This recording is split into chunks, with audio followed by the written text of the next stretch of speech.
ఓం పంచవక్త్రాయ మహదేవాయ నమః.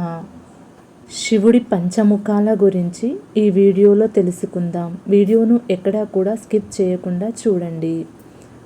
శివుడు ఒక రూపం కాదు, ఆయన అనేక రూపాల సమ్మేళనం, అనేక తత్వాల సమాహారం. అందులో ప్రధానమైనవి ఆయన పంచముఖాలు. ఈ 5 ముఖాలు విశ్వంలోని 5 తత్వాలను, 5 శక్తులను, 5 అవగాహన స్థాయిలను సూచిస్తాయి. ఇవి మనలోని ఆధ్యాత్మిక పరిణామానికి మార్గదర్శకాలు. 1వ రూపం సద్యోజాత ముఖం, సృష్టితత్వ స్వరూపుడు. సద్యోజాత అంటే సృష్టిని ప్రేరేపించే శక్తి.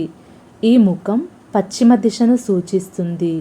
ఇది మనలోని కొత్త ఆలోచనలు, సృజనాత్మకత, ఆరంభం అనే భావాలను కలిగిస్తుంది.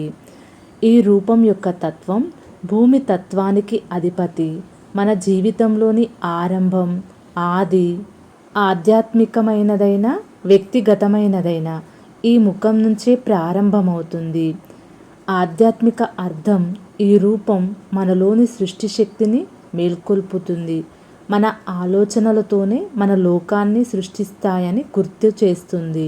2వ రూపం వామదేవ ముఖం, కరుణ, సౌందర్య స్వరూపుడు. ఈ ముఖం ఉత్తర దిశను సూచిస్తుంది. వామ అంటే సౌందర్యం, శాంతి, ప్రేమ.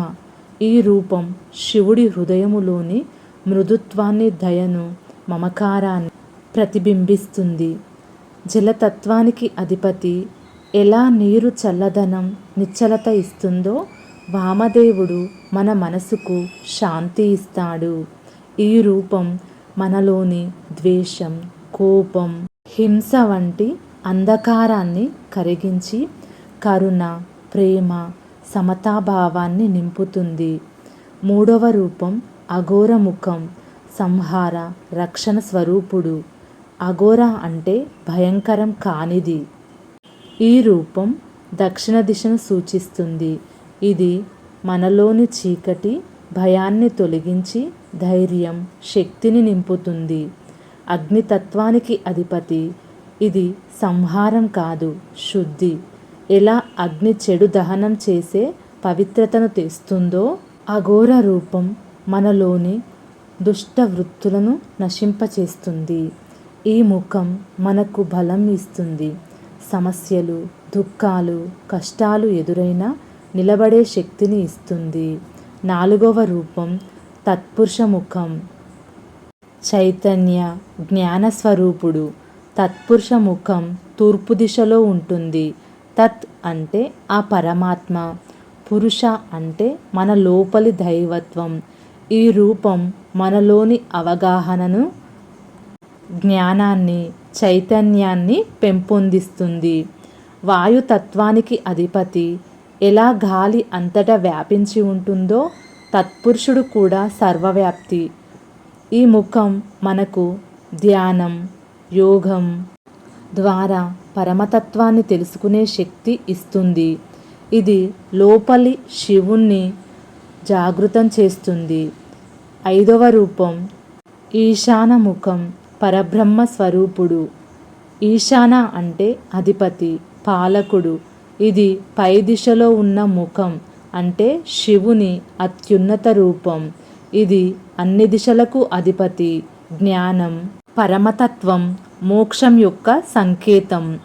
ఆకాశతత్వానికి అధిపతి. ఈ రూపం మనలో ఉన్న సర్వజ్ఞతను, విశ్వస్వరూపాన్ని ప్రతిబింబిస్తుంది. ఈశాన ముఖం మనకు అహంభావం లేకుండా పరమాత్మతో ఏకత్వం నేర్పుతుంది.